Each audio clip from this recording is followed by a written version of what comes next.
Hoje nós estamos dando continuidade à revista Atos dos Apóstolos, 30 anos que mudaram o mundo, né? Hoje nós vamos ver o estudo número 2, o professor Eliese deu o estudo número 1, nós vamos dar sequência com o estudo número 2, que tem como título A Espera do Poder.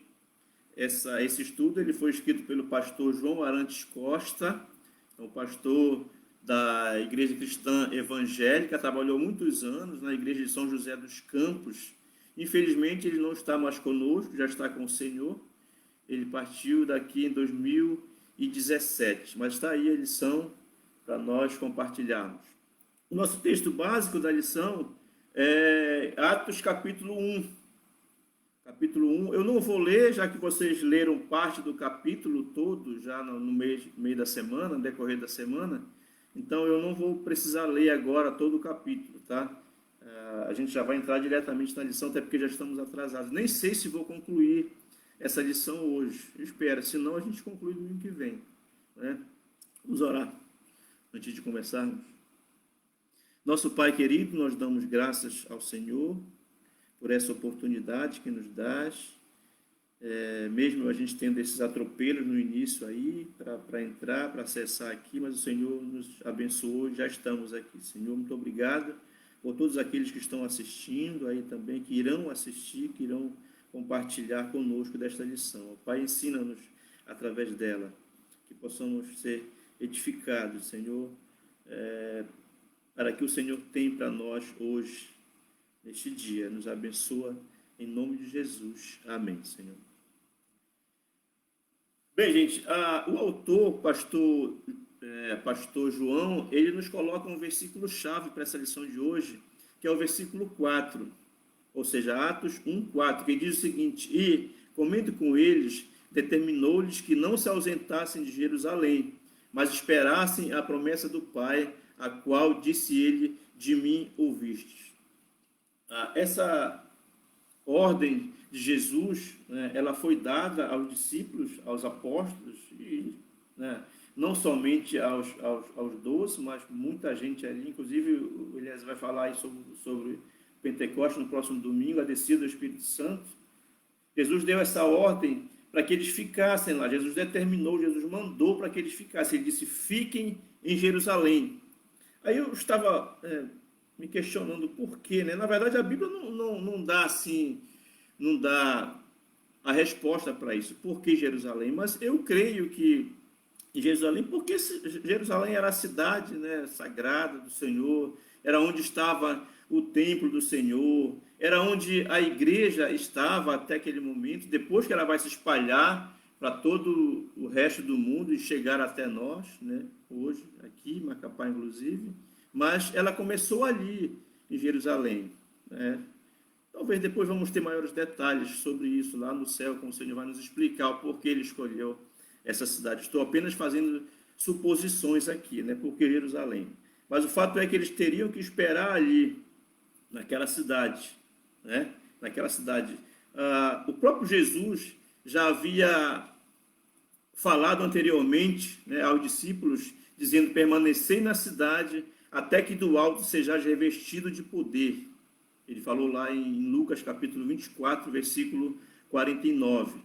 O próprio João Batista também já havia profetizado em Mateus 3,11, quando ele diz: eu vos batizo com água, mas aquele que vem depois de mim vos batizará com o Espírito Santo e com fogo.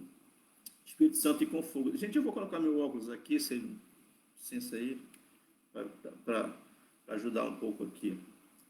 Então, João Batista já havia profetizado isso, né? Agora, é bom pensar o seguinte: algumas pessoas acham que o Espírito Santo só começou a agir no Novo Testamento, depois da descida do Pentecostes, mas na verdade não é exatamente assim. Nós sabemos que, aliás, no Velho Testamento, o Espírito não estava inativo, né? O Espírito Santo, se nós conhecemos bem a palavra, nós vamos ver que, inclusive, no início da criação, ele estava presente. Quando Gênesis capítulo 1, versículo 2, salvo engano, diz: o Espírito do Senhor pairava sobre a face das águas, mesmo quando a terra era um caos, mas o Espírito já estava lá. E assim, no decorrer de toda a história da humanidade, o Espírito também tem se feito presente, o Espírito Santo, né? Ele atuava no Velho Testamento em situações especiais, como nós sabemos, né? Ele habitava, capacitava reis, sacerdotes, juízes, profetas, lideranças, né? Capacitava para realizar algumas tarefas específicas. E depois, claro, presumidamente, né, ele se retirava das pessoas. Mas ele sempre esteve presente, como disse, desde a criação, ele sempre esteve presente. Joel, o profeta Joel, também no seu livro, capítulo 2, versículo 28, nós vamos ver que ele profetizou também sobre o batismo com o Espírito Santo, ou seja, sobre o derramamento. Só um minutinho, por favor.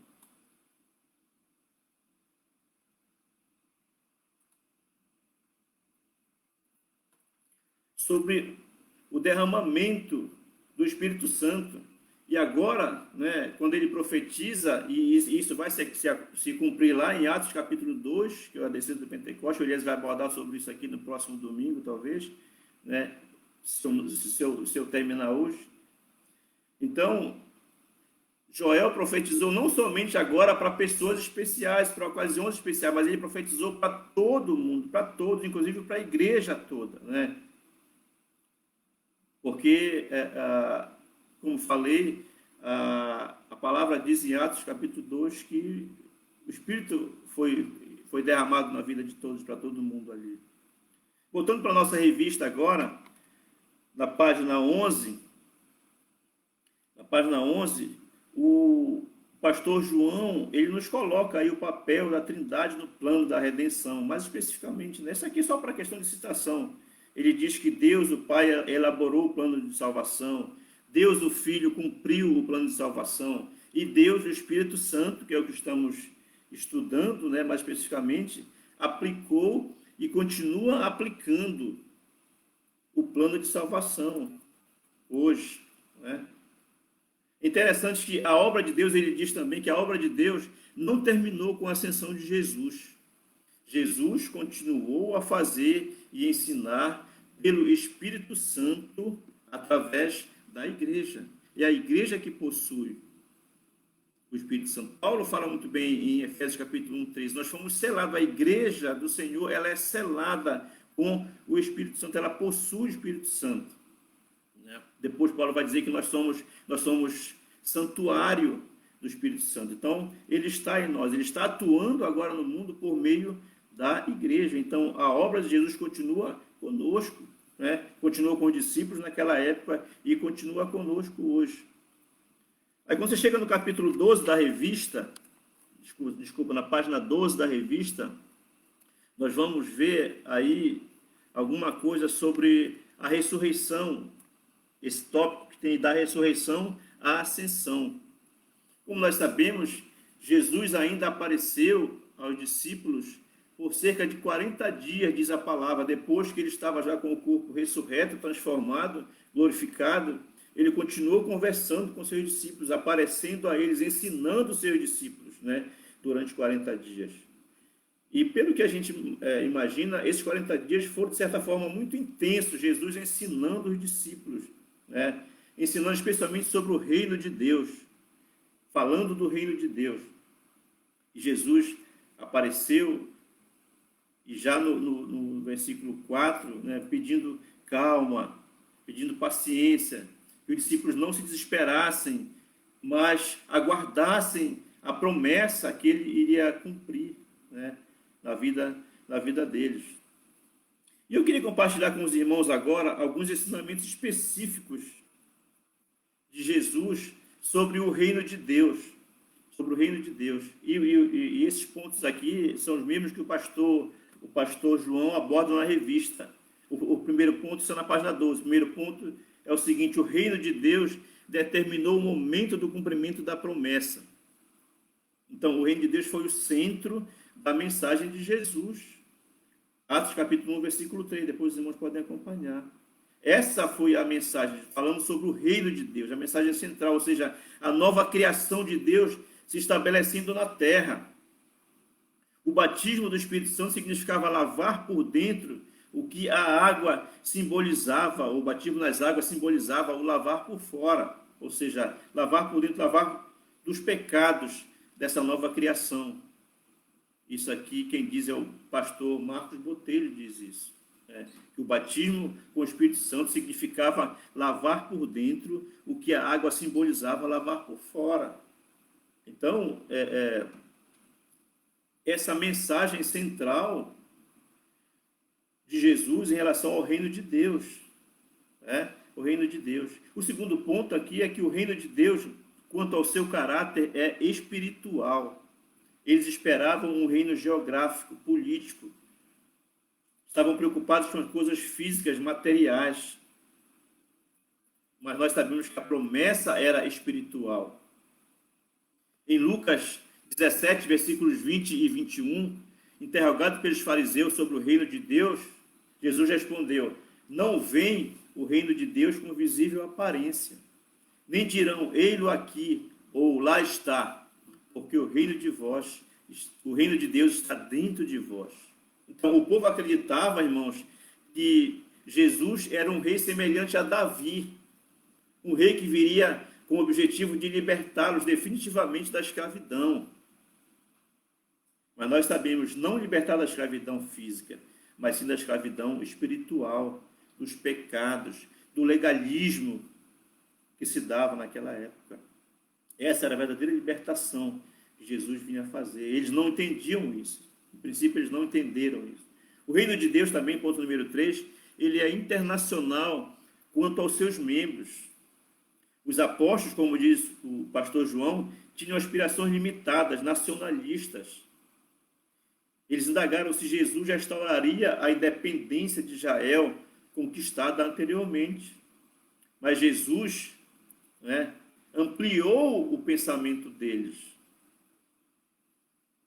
De fato, Jesus viria não somente para libertar os judeus, mas também os gentios, ou seja, aqueles que não eram judeus, trazendo uma nova dispensação, a dispensação da graça, isto é, a dispensação da nova aliança que Deus fez com o homem. Essa dispensação, essa aliança era superior às outras, por meio do próprio Filho, Jesus Cristo. Ele prometeu o Espírito Santo, que lhes daria poder para serem testemunhas e agora pregarem o Evangelho, evangelizassem as nações, não somente lá em Israel, não somente em Jerusalém, mas agora por todo o mundo, chegando até nós, como falei ainda há pouco. Jesus, então, ele vai ampliar esse pensamento dos discípulos. Não era só ali em Israel, não só em Jerusalém, mas por todo o mundo. Isso vai acontecer a partir da descida do Espírito Santo. Quarto lugar, o pastor João aborda o reino de Deus é gradual quanto à expansão. Os discípulos perguntam, será esse o tempo? A resposta de Jesus, não nos compete conhecer. E aí nós sabemos que essa pergunta revela realmente a curiosidade dos discípulos. Ela denuncia a impaciência, a intranquilidade. Não é? Hoje, também, muitos de nós, às vezes, não sabemos esperar pelo tempo do Senhor. Queremos que as coisas sejam resolvidas à nossa maneira, no nosso tempo, rapidamente. Somos imediatistas, na verdade, né? Mas Jesus disse, olha, calma, esperem, a promessa vai se cumprir. Eu falei, então a promessa vai se cumprir. Calma, acalmem, fiquem tranquilos, não se desesperem. Essa foi a mensagem do Senhor Jesus, né? Possamos realmente entender que Deus, ele é soberano sobre todas as coisas, que Jesus é Deus e ele vai cumprir em nós as suas promessas. Ele mesmo disse que estaria conosco todos os dias até a consumação do século. Vamos então confiar, vamos esperar nas promessas do Senhor. Ele não nos abandona. Podemos confiar nele. O ponto número 2 da revista fala sobre a ascensão de Jesus. Em Atos capítulo 1, versículo de 9 a 11. Eu não vou ler, como falei, esses três, porque nós já lemos aí durante a semana. Os irmãos podem depois rever se quiser, tá? Mas olha só, eu resolvi pular esse ponto aqui, irmãos, onde o pastor João, ele vai falar sobre a ascensão, mas ele vai mostrar para a gente algumas razões para a gente acreditar, né, sobre a literalidade da ascensão. Ele faz uma pergunta: a ascensão de Jesus aconteceu literalmente? Né? Eu resolvi pular, irmãos, esse ponto aqui, porque eu estou partindo do princípio de que nós acreditamos que ela é literal. Né? Nós acreditamos que ela é literal.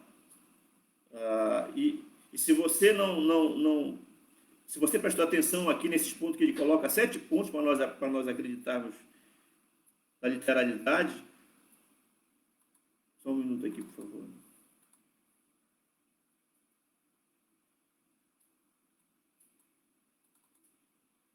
Às vezes é assim mesmo, está acontecendo aqui.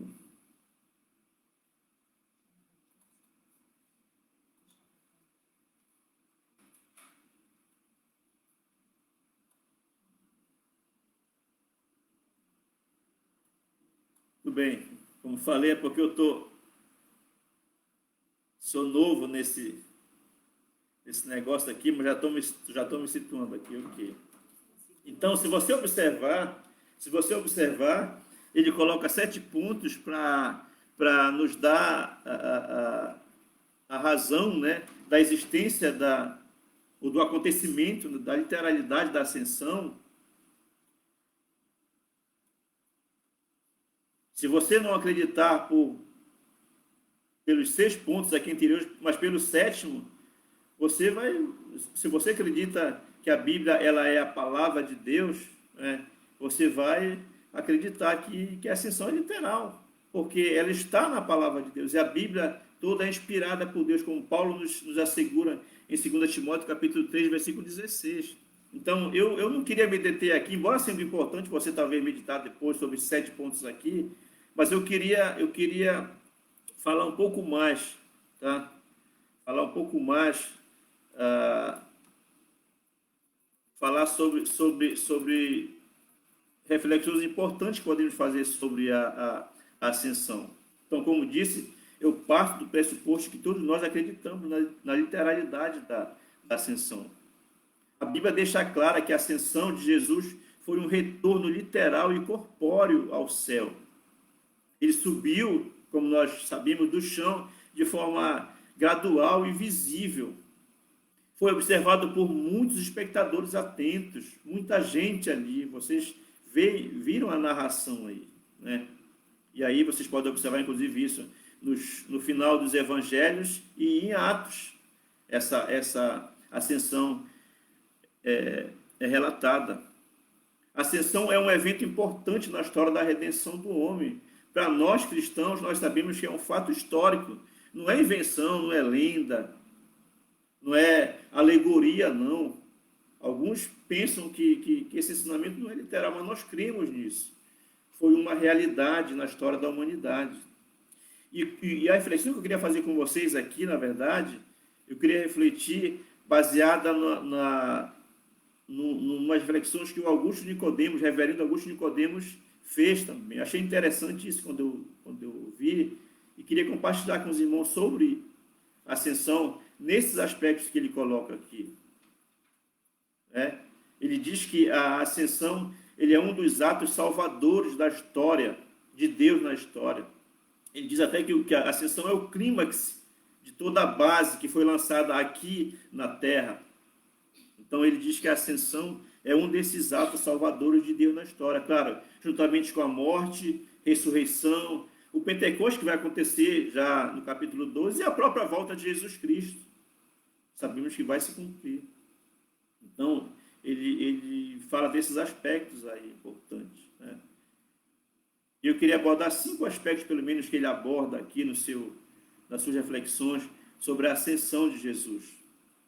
O ponto número 1, ele diz o seguinte: a ascensão marca a separação física entre Cristo e a sua igreja. Né? Jesus se separou, ele estava vivendo aqui com seus discípulos, ele andou cerca de 3 anos com seus discípulos aqui na terra.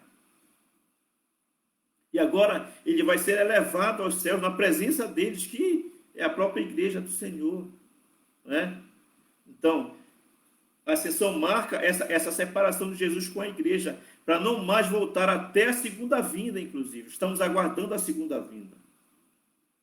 Portanto, essa questão de você ouvir, né, ver pessoas que recebem revelação, pessoas que querem ver, tocar em Jesus, isso não existe. Isso não existe. Bem, irmãos, aqui no meu vídeo aqui deu uma mensagem que estamos tendo problemas para reproduzir este vídeo. Não sei se para vocês estão conseguindo. Quem está assistindo, por favor, pode dar o retorno aí. Só 1 minuto.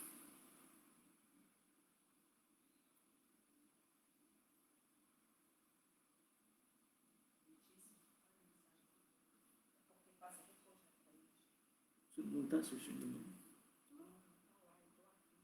Mas está aparecendo lá normal?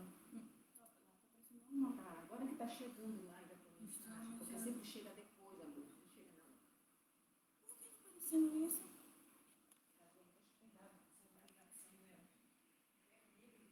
Liga pela internet, a gente gosta de Facebook.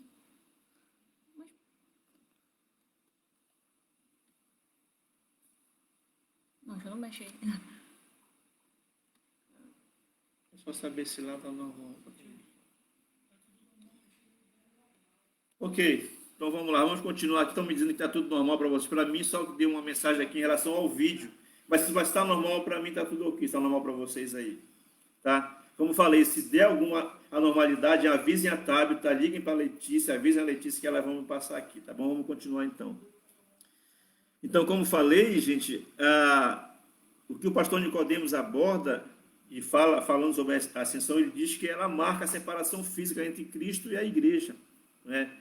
Hoje nós vemos canções falando de pessoas que querem tocar em Jesus, que querem ver Jesus, que querem abraçar Jesus, né? Isso não mais vai acontecer. Jesus subiu e agora só vamos poder tocá-lo, só vamos poder vê-lo, abraçá-lo, né? Só na sua volta.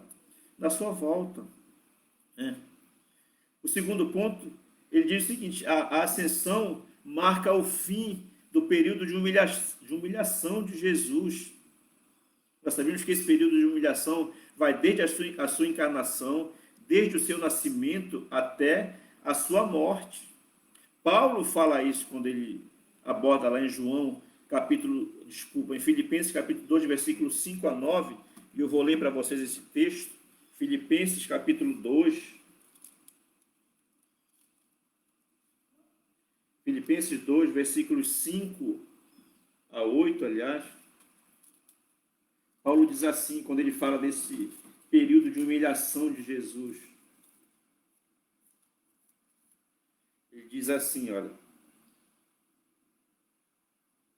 tende em vós o mesmo sentimento que houve também em Cristo Jesus, pois ele, subsistindo em forma de Deus, não julgou como usurpação o ser igual a Deus. Antes, a si mesmo se esvaziou, assumindo a forma de servo, olha só, a forma de servo, tornando-se em semelhança de homens, e reconhecido em figura humana. A si mesmo se humilhou,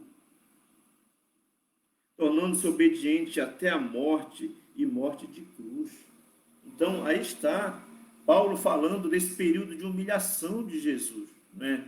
E que vai o levar até a morte, e morte de cruz. Ele faz questão de citar isso.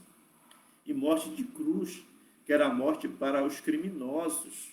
Jesus era inocente, Jesus era santo, sem pecado, irrepreensível, né? Mas ele morreu na cruz. Então, esse período de humilhação vai da encarnação, vai do nascimento até a morte de Jesus. Então, a ascensão marca o fim desse período.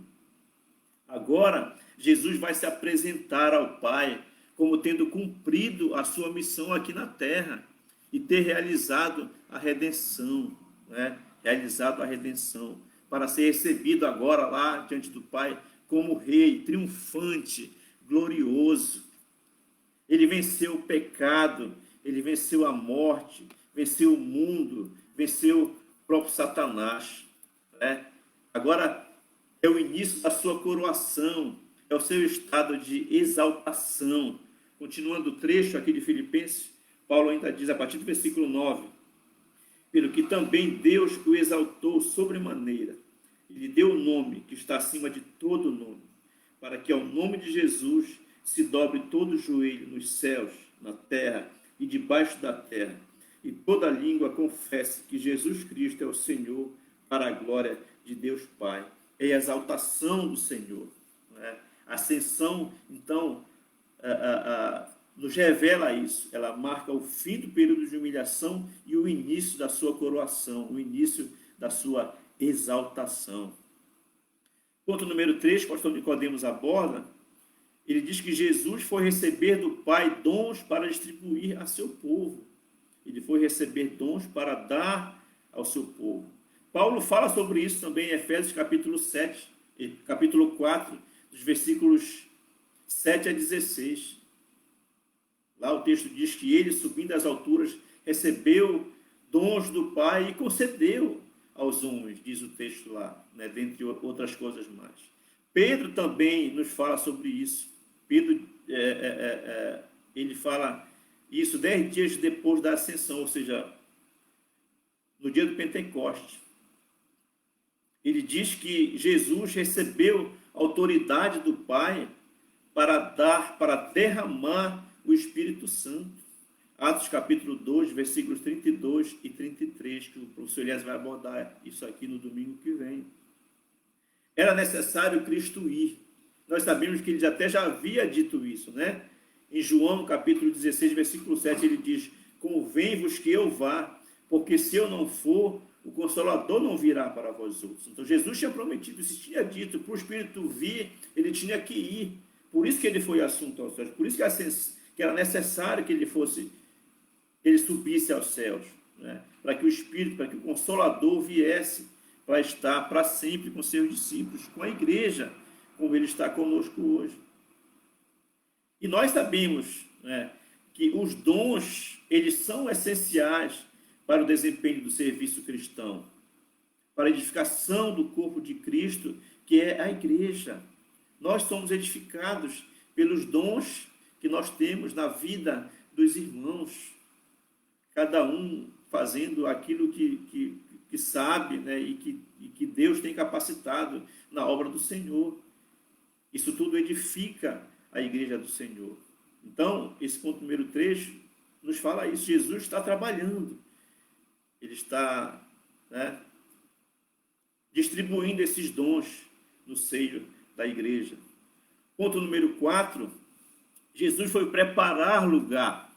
Nós sabemos disso, João nos revela isso, né? João 14, versículos 1 e 2, ele diz, não se turbe o vosso coração, credes em Deus, credes também em mim. Na casa de meu pai há muitas moradas, se assim não fora, eu vou-lo teria dito, pois vou preparar-vos lugar. Jesus está lá, então, trabalhando. Imagina só, né? Que lugar maravilhoso deve ser esse. Jesus está construindo a todo esse tempo essas mansões, como nós cantamos em algumas canções, preparadas para os seus filhos, para a sua igreja. Então, Jesus está trabalhando, está preparando essa morada para nós. Ponto número 5, a ascensão é a transição do ministério terreno de Jesus para o ministério celestial. Ele passou durante esses 3 anos realizando o seu ministério aqui na terra. Agora ele foi transposto ao céu para realizar o seu ministério celestial.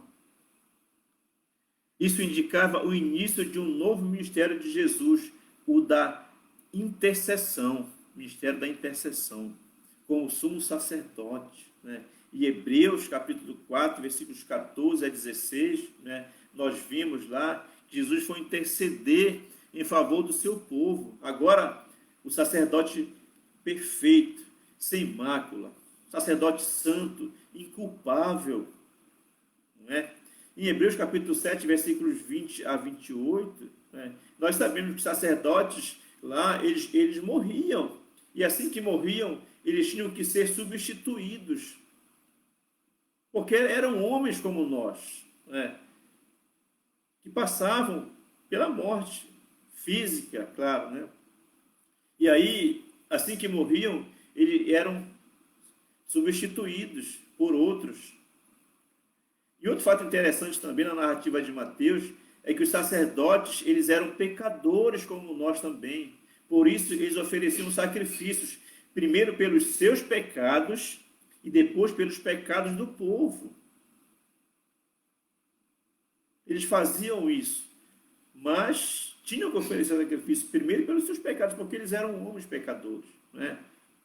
Agora não. Jesus, diz o texto, ele é o sumo sacerdote perfeito, como falei, sem mácula, santo, inculpável. Por Jesus, nós temos acesso a Deus. Paulo nos diz, em 1 Timóteo, capítulo 2, versículo 5, há um só mediador entre Deus e os homens, Cristo Jesus, homem. É interessante que nessa parte o pastor Nicodemos, ele diz que nós temos um representante da raça humana, porque Jesus foi homem como nós. Por isso que Paulo faz questão de colocar Cristo Jesus homem, de enfatizar a natureza humana de Jesus também.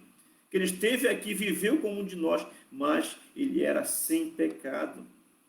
E agora ele está lá no céu, intercedendo por nós. Há um só mediador, há um só intercessor entre Deus e os homens, Cristo Jesus, homem. É o ministério atual do Senhor Jesus, o da intercessão. O apóstolo João ainda afirma, em 1 de João, capítulo 2, versículo 1, filhinhos, estas coisas vos escrevo, para que não pequeis. Se todavia alguém pecar, temos o quê? Temos advogado junto ao Pai, Jesus Cristo, o justo. Jesus está intercedendo por nós. Cada vez que o diabo nos acusa, às vezes o pastor Evo fala nisso daqui, muito nisso daqui também, cada vez que o diabo nos acusa, Jesus nos defende. Ele está trabalhando, né? Aliás, ele mesmo disse, meu pai trabalha até agora e eu também trabalho. Ele está intercedendo por nós. O diabo chega nos acusando, olha, de volta, está vendo só, já fez isso aqui. Jesus, ele diz, não, eu morri por ele, está aqui as marcas das minhas mãos, né? Jesus intercede por nós, ele está intercedendo por nós, é o ministério atual do Senhor, e nos santificando por meio do seu Espírito, Achei interessante essas reflexões, por isso que eu fiz questão de compartilhar com os irmãos, né, nessa visão do pastor Augusto Nicodemo. Voltando à nossa revista, agora na página 13, nós vamos ver o ponto número 2.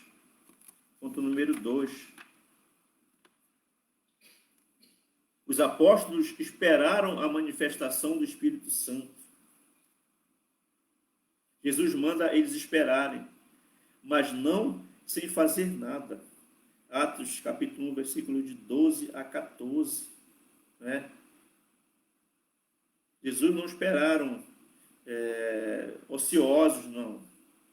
O pastor João, ele aborda 2 pontos aqui, nesse aspecto. Ele diz que os discípulos esperaram louvando a Deus, em Lucas capítulo 24, versículo 53. Eu vou ler este texto com vocês.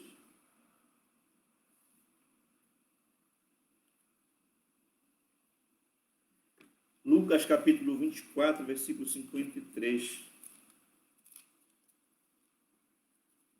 Eles não ficavam ociosos, esperando a volta de Jesus, né? Sentados, como dizemos, maré mansa, não. Olha só o que estavam fazendo aqui. Capítulo 24, versículo 53. Diz assim, vou ler todo o texto aqui, a partir de 50, sobre a ascensão de Jesus. Diz, então os levou para Betânia e, erguendo as mãos, os abençoou. Aconteceu que, enquanto os abençoava, ia se retirando deles, sendo elevado para o céu. Então eles, adorando, voltaram para Jerusalém, tomados de grande júbilo. E o que é que diz o versículo 53? E estavam sempre no templo, louvando a Deus. Estavam sempre no templo, louvando a Deus. Ou seja, em comunhão, a igreja reunida, estavam estudando a palavra para ouvir a voz de Deus. Para ouvir a voz de Deus. E nós sabemos, é interessante que eu aprendi algo muito cedo, né? Assim que a gente entrou para a igreja, logo depois eu aprendi assim, essa coisa que marcou, inclusive, para o entendimento de criança na época.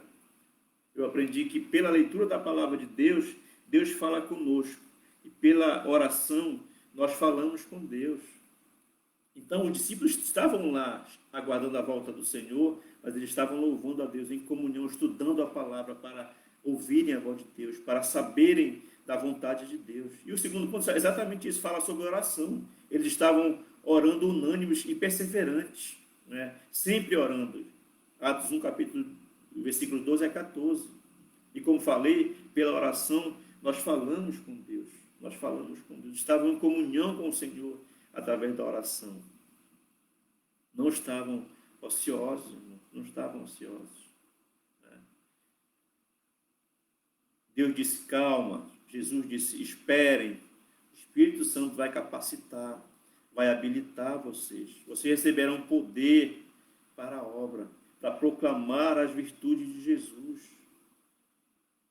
O apóstolo Pedro fala sobre isso no capítulo 1 de Pedro, capítulo 2, versículo 9, sobre a proclamação do Evangelho. Então, os discípulos tinham que esperar a capacitação, a habilitação, o poder que eles iam receber para proclamar o Evangelho. Né? Mas eles esperaram louvando ao Senhor, lendo a palavra, em comunhão, orando juntos, né? Orando juntos, perseverantes. Aí eu estava pensando um pouco sobre isso aqui. Agora nós não temos condições de nos reunir, mas a gente tem sempre exortado os irmãos em relação aos nossos cultos de oração. Eu estava meditando sobre esse ponto e diz aqui, eles oravam unânimes ali, né? Todos tinham esse pensamento de orar juntos, inclusive, perseverantes. E a gente, às vezes, sente falta de muitos irmãos dos nossos cultos de oração.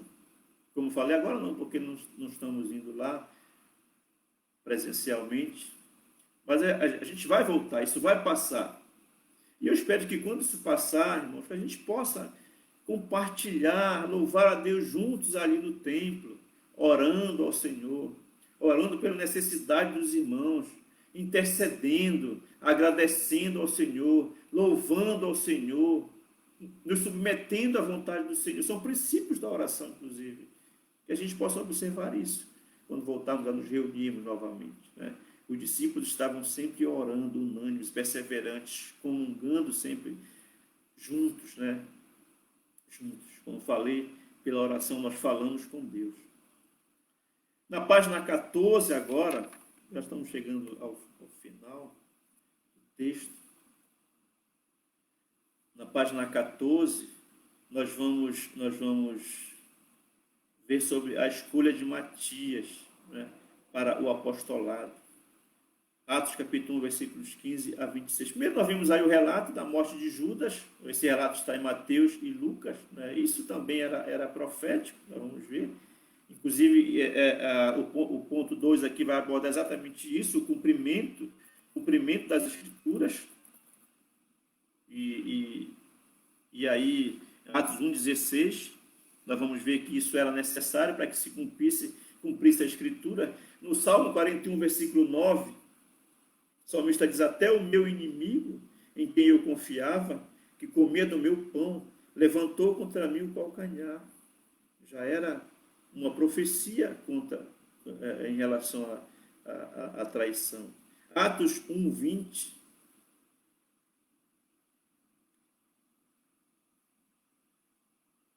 Desculpa, Salmo 69, 25. Fique deserta a sua morada, e não haja quem nela habite, e tome outro o seu encargo. Nós sabemos que isso vai se cumprir sim, em Atos 69, versículo 25. Salmo 109, versículo 8 também. Eu vou ler estes textos aqui. Vou ler 2 textos aqui em Salmo, tá, irmãos? Salmo 69, versículo 25.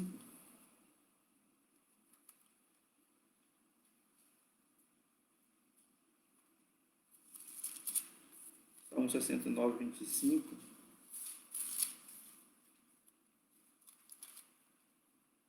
Diz assim: fique deserta a sua morada, e não haja quem habite as suas tendas.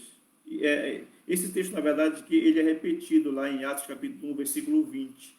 O outro também, Salmo 109, versículo 8. Esses 2 versículos são citados lá em Atos 1, 20. Salmo 109,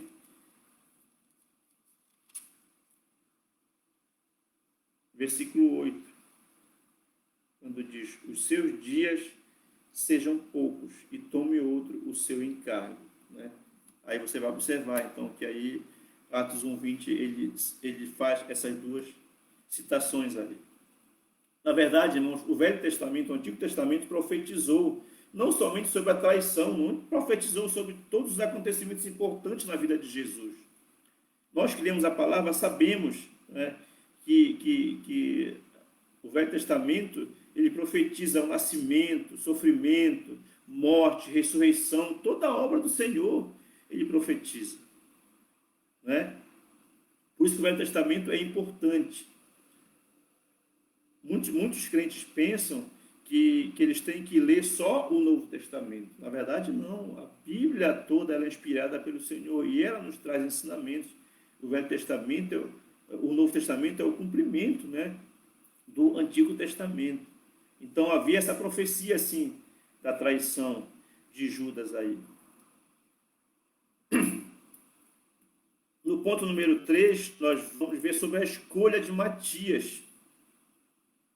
A escolha de Matias.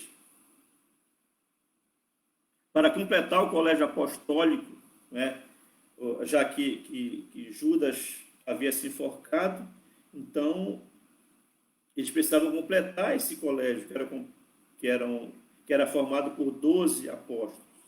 E agora tinham só 11, então eles teriam que escolher o próximo apóstolo.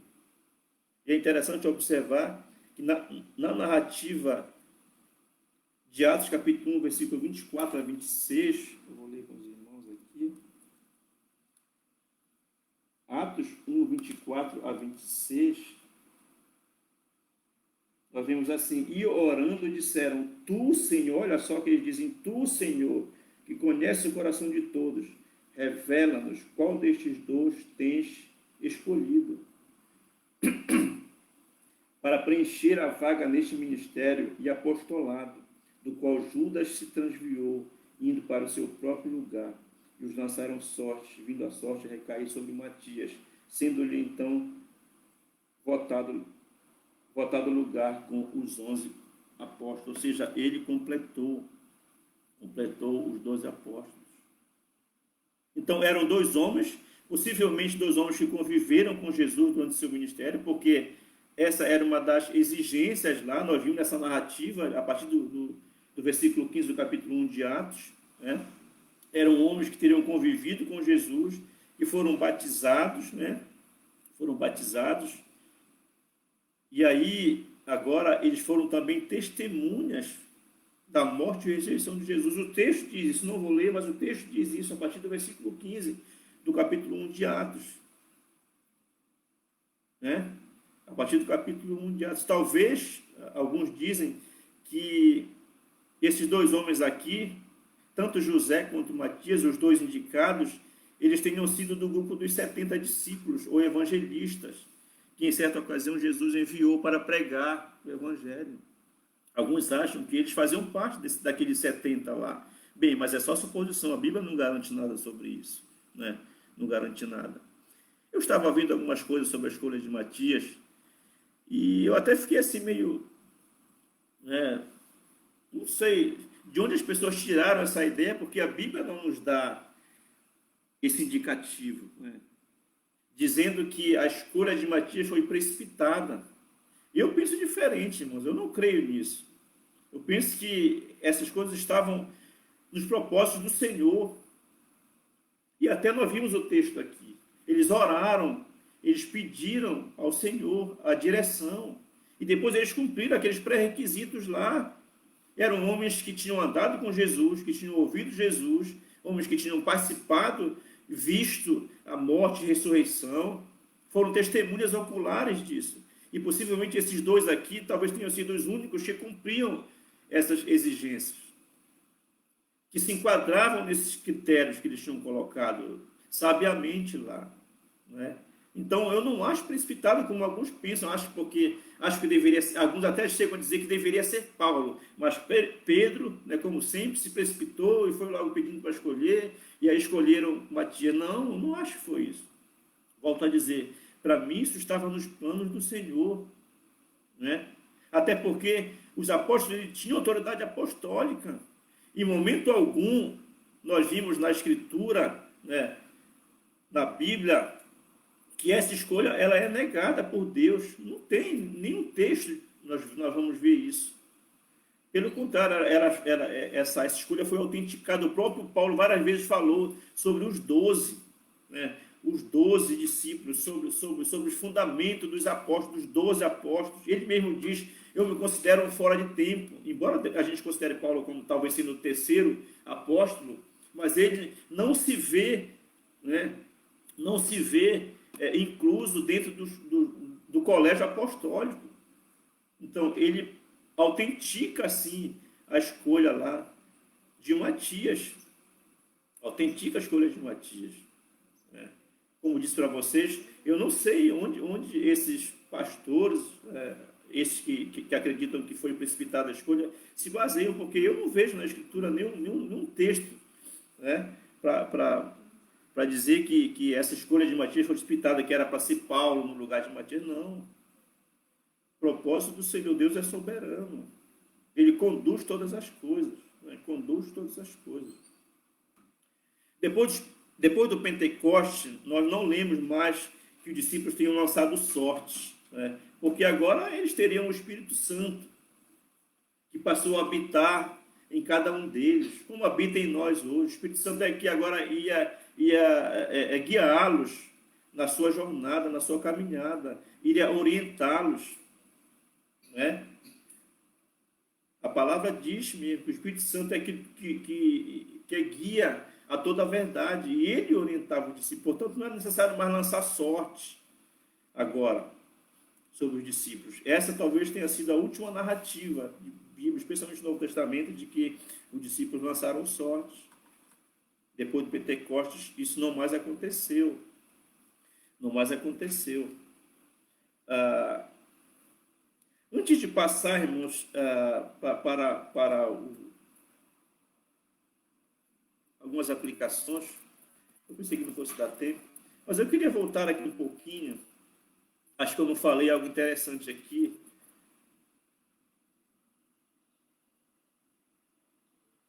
Deixa eu olhar aqui.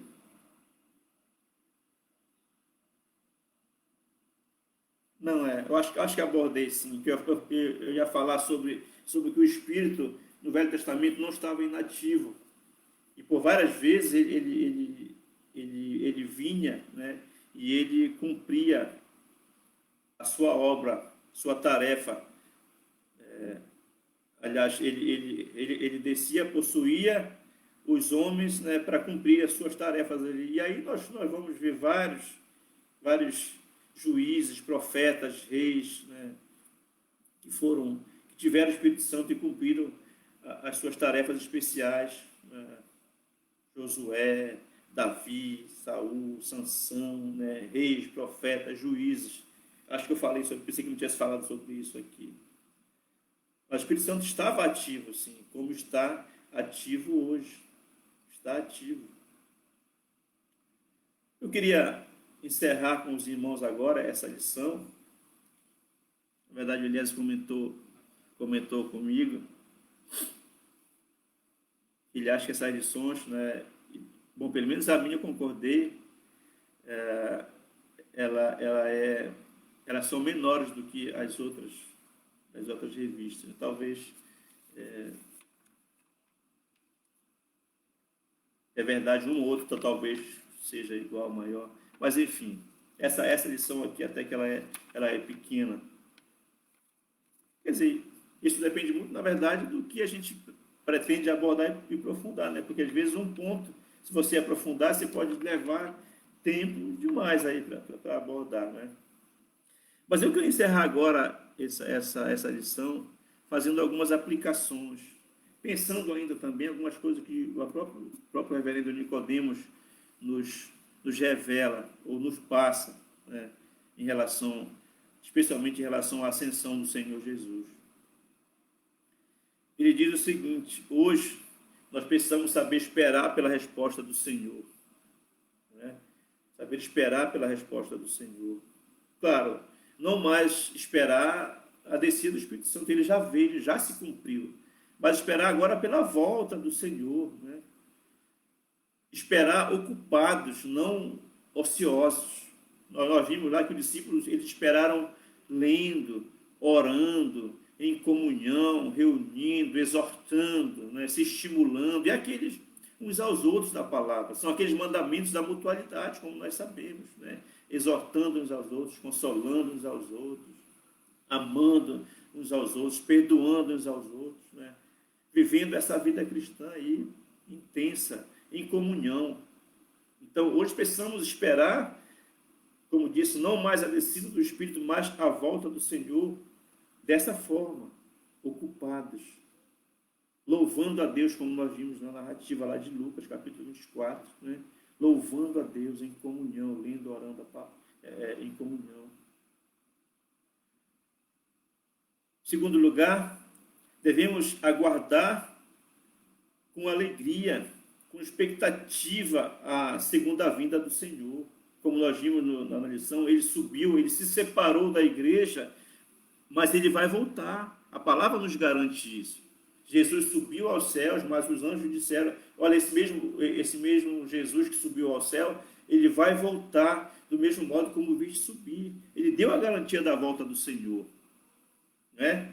Ele se separou, mas ele vai estar novamente junto conosco. E aí nós devemos aguardar com alegria a volta do Senhor, né? Devemos ansiar a volta de Cristo. Não fazer como o pastor Eulário que contava, que uma certa vez estava falando com uma irmã, parece lá da igreja, ou de alguma outra igreja aí, falando: irmão, temos que nos preparar. Jesus está voltando, está para voltar. A irmã disse: credo, pastor, não diga isso, vira essa boca para lá. Né? Na verdade, não, nós devemos estar esperando sim com alegria, desejando que ele volte. Né? É o significado do termo Maranata. Vem, Senhor Jesus, né? Vem sem demora, volte logo. Devemos aguardar, então, com alegria, com expectativa, né? Essa segunda volta do Senhor. Devemos orar com confiança, né? Devemos estar ocupados orando, mas com confiança, porque nós vimos que nós temos intercessor, que se compadece de nós, né? Que nos ajuda. Aliás, a palavra diz que nós nem sabemos orar como convém, mas Jesus, o Espírito, na verdade, ele, digamos assim, conserta, ele purifica a nossa oração. É por isso que Deus nos ouve, por Jesus Cristo, né? Pelo Espírito Santo que trabalha em nós. Então, o pastor Nicodemos até fala que nós temos dois intercessores: o Espírito Santo aqui, que está conosco, né? E Jesus lá no céu, estão intercedendo. Portanto, vamos orar com confiança. Vamos, como o autor de Hebreus diz, chegar com intrepidez ao trono da graça do Senhor. Porque nós temos um intercessor que se compadece de nós. Vamos orar, então. Devemos confiar na obra vicária, ou seja, na obra substituta, naquilo que Jesus fez na cruz por nós. A obra redentora, a obra da salvação. Jesus que perdoa os pecados, que nos faz ter acesso novamente ao Senhor. Só foi possível pela sua morte, pela sua ressurreição. A palavra diz que Com a morte do Senhor, o véu se rasgou de cima a baixo, simbolizando o nosso acesso. Portanto, vamos orar, vamos confiar nessa obra do Senhor, né? Confiar nessa obra do Senhor. E o último ponto aqui, antes da gente orar: não tema a morte. Não tema a morte, né?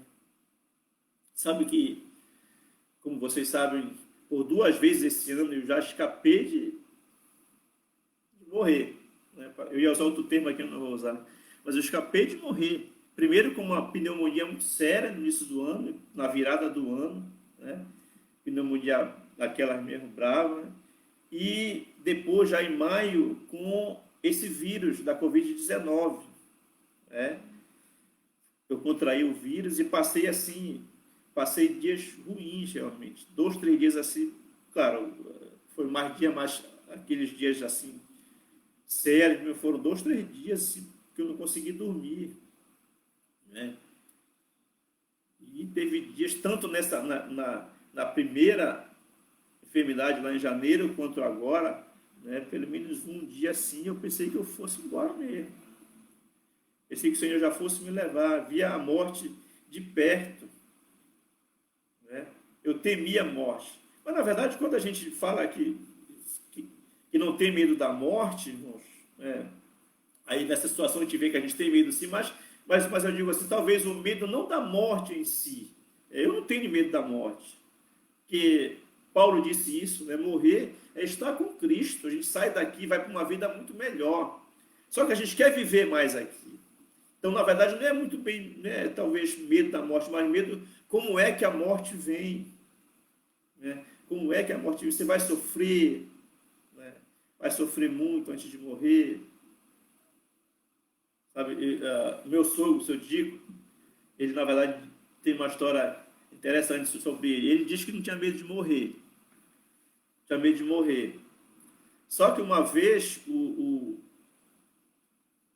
gás da casa dele, o botijão de gás, ia pegando fogo. Chegou lá a levantar uma labareda de fogo lá e ele viu, estava perto e olha, deu um pulo para o quintal da casa.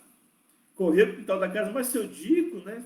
Depois a gente começou a encarnar que ele só não tinha medo de morrer. Na verdade, ele não tem medo de morrer. Aquilo foi só brincadeira mesmo, te encarnando com ele. Mas ele não queria morrer queimado, né? Não queria morrer queimado. Eu tenho orado para Deus, né? Quando eu morrer, eu quero morrer assim, uma morte bem rápida, silenciosa e rápida. Eu não sei como isso vai acontecer, se ele vai me ouvir também, né? Mas eu realmente não quero ficar sofrendo assim a morte por muito tempo. Não sei qual a vontade do Senhor também, né? Mas nós não devemos temer a morte, né? Não devemos temer a morte. Nós sabemos que o nosso dia vai chegar. Mas se nós morrermos, irmãos, que nós possamos morrer com confiança, morrer em paz, tranquilidade, né? Sabe o que eu acho, particularmente, eu acho que uma hora assim, muito própria para que os cristãos dê testemunho é na hora da morte. Na hora da morte, né? A gente vê assim alguns testemunhos, alguns velórios, aquele desespero e sabe, as pessoas só faltam morrer também na hora do velório, desesperados, chorando assim, sabe? Claro, chorar a gente chora, né? Sente a perda, mas ficar desesperado e se bater, enfim, fazer um monte de coisa, para nós, né, isso revela falta de confiança. Por outro lado, também, eu já fui em velórios que realmente a gente vê, sabe, um clima assim de tranquilidade, sabe? Olha, eu assisti o vídeo do velório da Nilma, da esposa do Paulo César, do Grupo Logos. Puxa, aquele momento foi assim tão de paz, aquelas canções. Embora, sinceramente, eu não seja assim muito favorável a canções de velório, irmãos. É uma coisa minha, né? Porque às vezes a música não causa mais emoção, eu acho, faz a gente chorar mais até.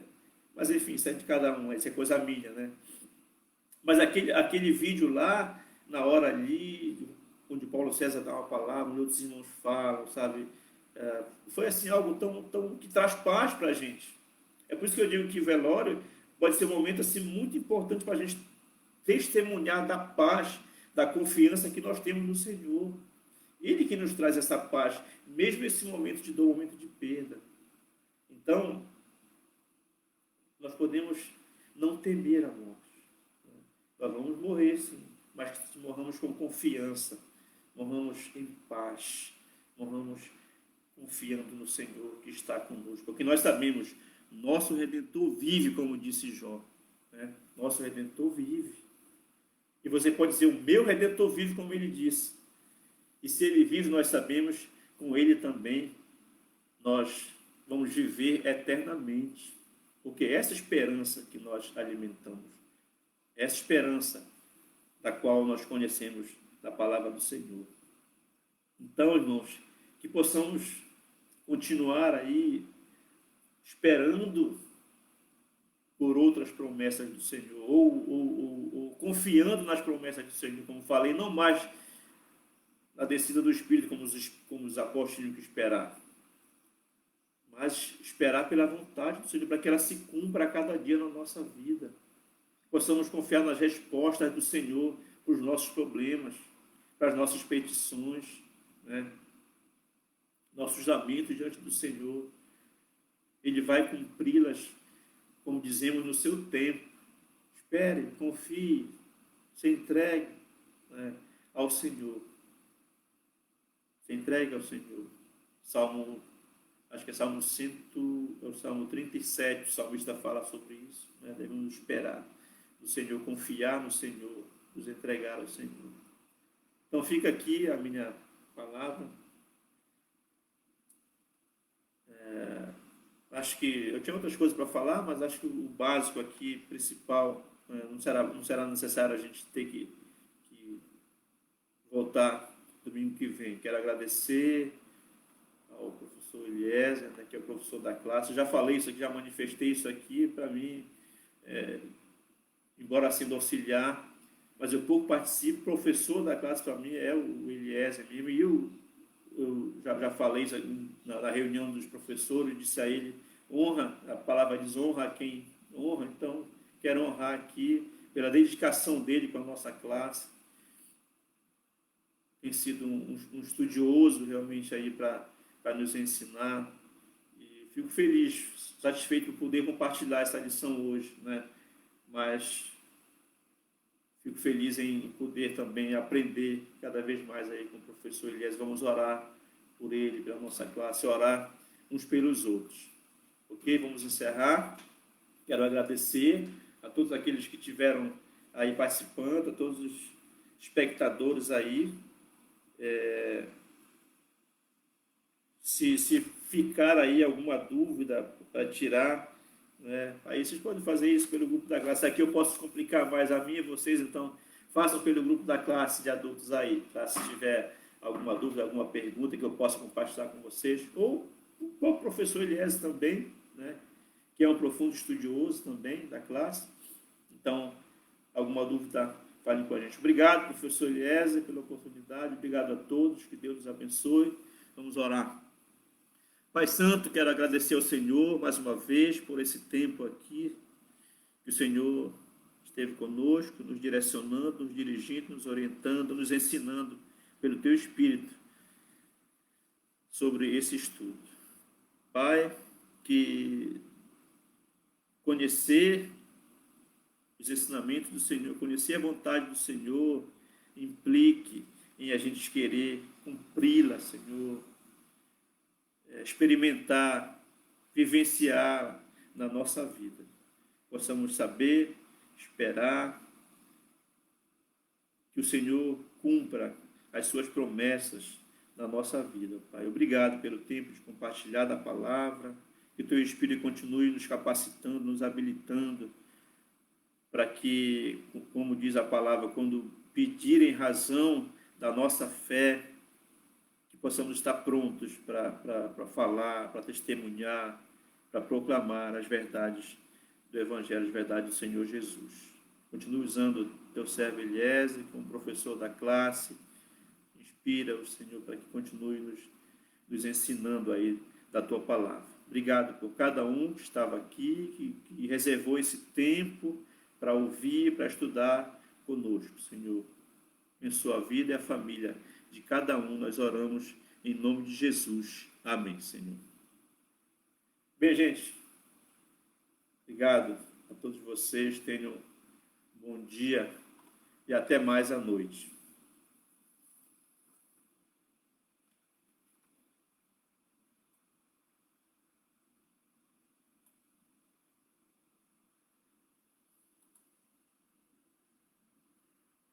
Deixa eu tentar sair daqui agora.